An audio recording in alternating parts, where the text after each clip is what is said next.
You never know what you're going to get when you fall asleep. You can have a dream about an old friend that you haven't seen for a while, allowing you to spend quality catch-up time that you don't want to end. You can dream about a deceased loved one and being able to say goodbye properly. Or you can have crazy dreams, the ones where you wake up and think, what the hell just happened? Nightmares are also a problem too. Horrible dreams that plague the mind can be quite terrifying to experience. There's also sleeping problems like sleep paralysis or night terrors that terrify a person and cause hallucinations. Sleeping is crazy. Dreams can be quite crazy. So what if there was a game that sees you slip into a dream to stop evil from taking over the world?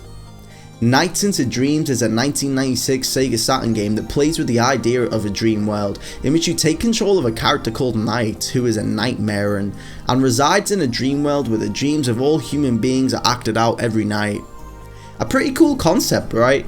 Well, it might shock you when you learn that the game was conceptualized and brought to life by Sonic Team, with it being their first game to deviate away from the blue blur that they had established as a platforming giant years prior.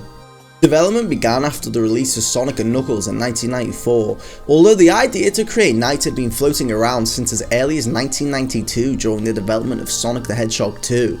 Sonic co-creators Yuji Naka and Naoto Oshima are at the forefront of this project, with it actually being inspired by Yuji Naka's frequent travels on airplanes during 1992. Naka and Oshima felt like they had exhausted all they could do with Sonic and wanted to move on to other ventures, and what better way to go about it than to expand upon the idea of a game revolving around flight that Yuji Naka had been toying with in his head.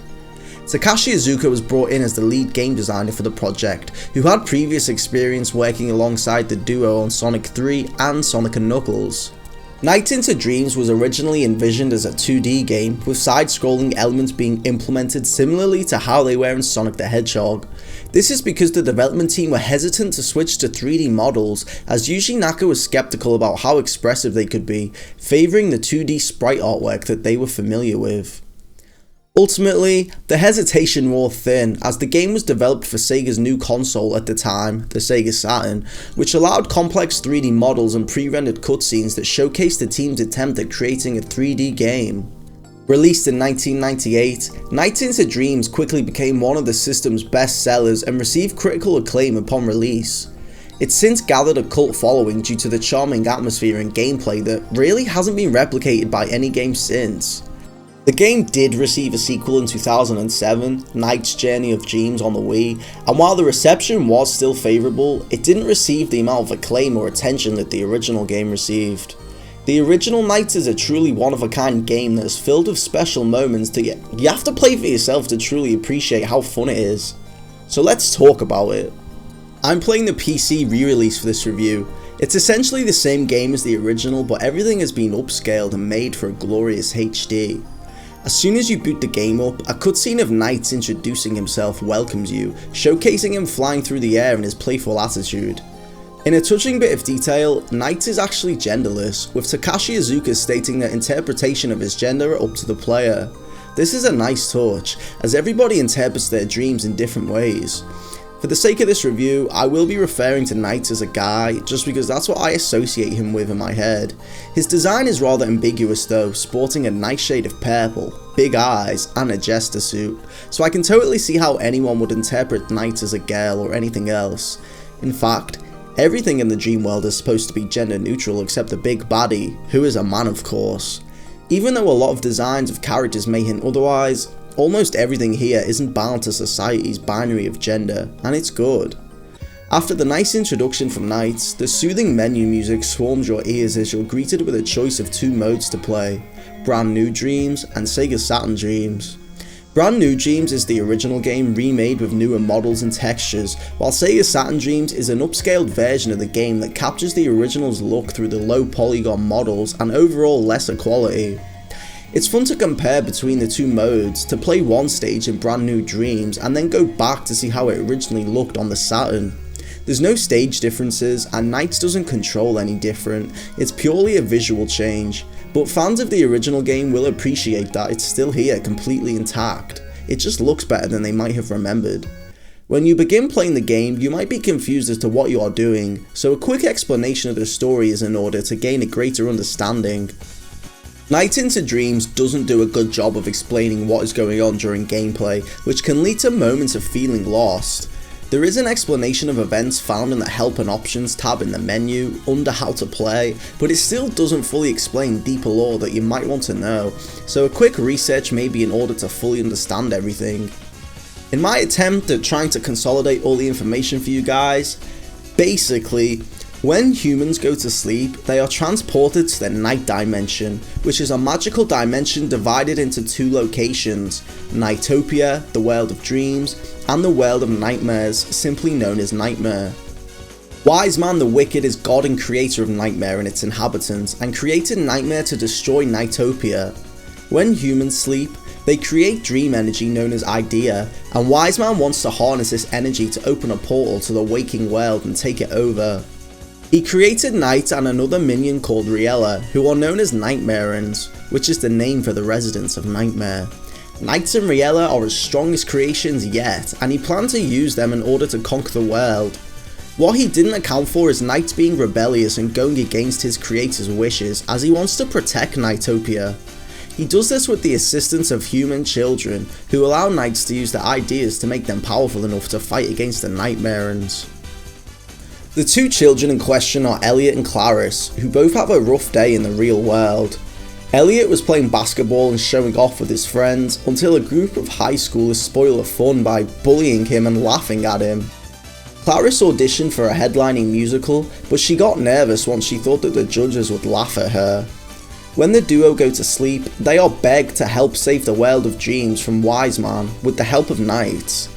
They both accept this request and eventually learn they have a rare red coloured idea known as the Red Idea of Courage, which is the most powerful idea that only the strongest Nightmarans can steal.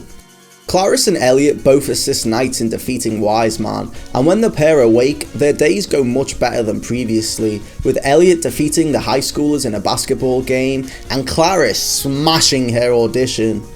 All the extra stuff regarding Nightopia, Nightmare, ideas, nightmares, and Night's creation isn't explained in actual gameplay, and I'm not sure if this How to Play section was in the original release either, but it's clear that the narrative wasn't the main focus of the game in the first place, as the story explanation is hidden away in the menus. The subtleties that are sprinkled throughout the stages should be enough for you to have a general understanding of what is going on, but it doesn't hurt to know fully what is happening, even if it's confusing. The storytelling is probably the biggest downfall of the game, but I don't think knowing all what I just said is essential to your enjoyment in any way, as Knights thrives on its unique gameplay that is possible due to the new hardware that the developers are working with. The game contains 7 levels, with Elliot and Clarice having 3 unique stages and then sharing the final stage. Each stage is different from one another, as they're created from the depths of Elliot and Clarice's mind. At the beginning of the game, only one stage per character is available for you to play, but as you finish a level, the next one will unlock. To unlock the final stage that the pair share, you must achieve a C rank on all the previous levels. Night is like an arcade game, in which you need to get a big score to get a higher rank. It prides itself on replayability and mastering the levels, and wants you to spend a good few hours delving into the mechanics and level design so that you have a good understanding of how to achieve the highest grade. Further reinforcing the fact that Nights feels like an arcade game is the fact that after completing each level, a leaderboard is shown that shows various scores that you have to try and beat. I mean, they're all pretty easy to beat. And in a neat touch, all the names on the leaderboard are named after Sonic characters. I guess Night into Dreams may have been a tester, or at least served as an inspiration for why Sonic Team added the ranking system in Sonic Adventure 2, which came out in 2001. At the beginning of every level, Clarice and Elliot will be attacked by Nightmarans, and their ideas, except the Red Idea of Courage, will be stolen from them and placed inside giant mechanical jellyfish-like machines.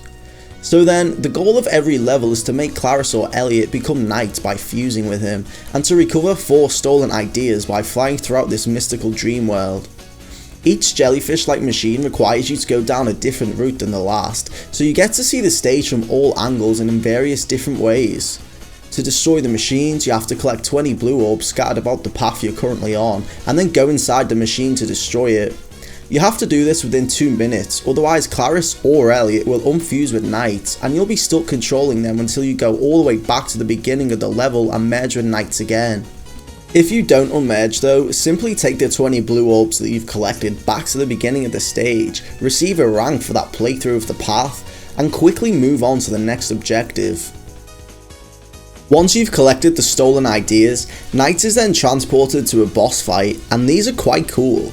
You're thrown into a fight with no explanation of what to do, and you're given 2 measly minutes to figure it out and quickly execute it. I can see why people would be put off by this, and some fights can be quite confusing. For example, the Riella fight, which is my personal favourite just because of his design, can be confusing if you forget that Knight can fly and make a loop to create a void. It's this quick thinking that may get you stuck on a few bosses once or twice, however it shouldn't be enough to put you off the experience. If you do fail a boss fight, you'll have to replay the entire stage, so I understand it can be annoying if you fail. But saying that, I enjoy every fight. The boss designs are great, all their attacks and strategies to defeat them are unique, and they all take place in environments within Nightmare that reflect their personality and give them character. You'll only be here for 2 minutes, but with the design of these boss stages, you'll be wishing you could fully explore them just like a normal stage. They quickly test how good you are and provide a challenge, which is everything a boss fight should be. I've mentioned how Nights into Dreams is like an arcade game, and that at the end of each stage is a scoreboard, but how do you go about collecting score? Well, when you're flying throughout the stages, there will be things for you to collect besides the blue orbs necessary for completing the stage. Each level is littered with orange rings that Knights can fly through and chain together to create a link and gather more score. There's variations on these rings too, as there's yellow rings that can have multiple rings attached to them that Knights must fly through consecutively, and towards the end of the game there are spiky rings that Knights has to fly through perfectly, otherwise you'll have seconds deducted from the measly 2 minutes that you already have if you hit the spikes. The rings are one of my favourite aspects of the game, as they feel like mini obstacle courses that you'll want to perfect. They have you flying through the stages in ways you wouldn't normally think about, and it becomes a challenge to try and get the biggest link that you can. Other things that add to your score are the stars scattered throughout the stages, and bonus balls that give Knight extra points as he goes through rings and collects items. Alongside these collectibles, Knight also has 2 abilities that you'll want to make the most out of so you can fly faster and collect more items. The first is the drill dash. At the bottom left of the screen, Knight has an alluring green bar. You might think this is a health bar, but no. The bar is for the drill dash, which you can use by pressing the X or circle button if you're using a PS4 controller.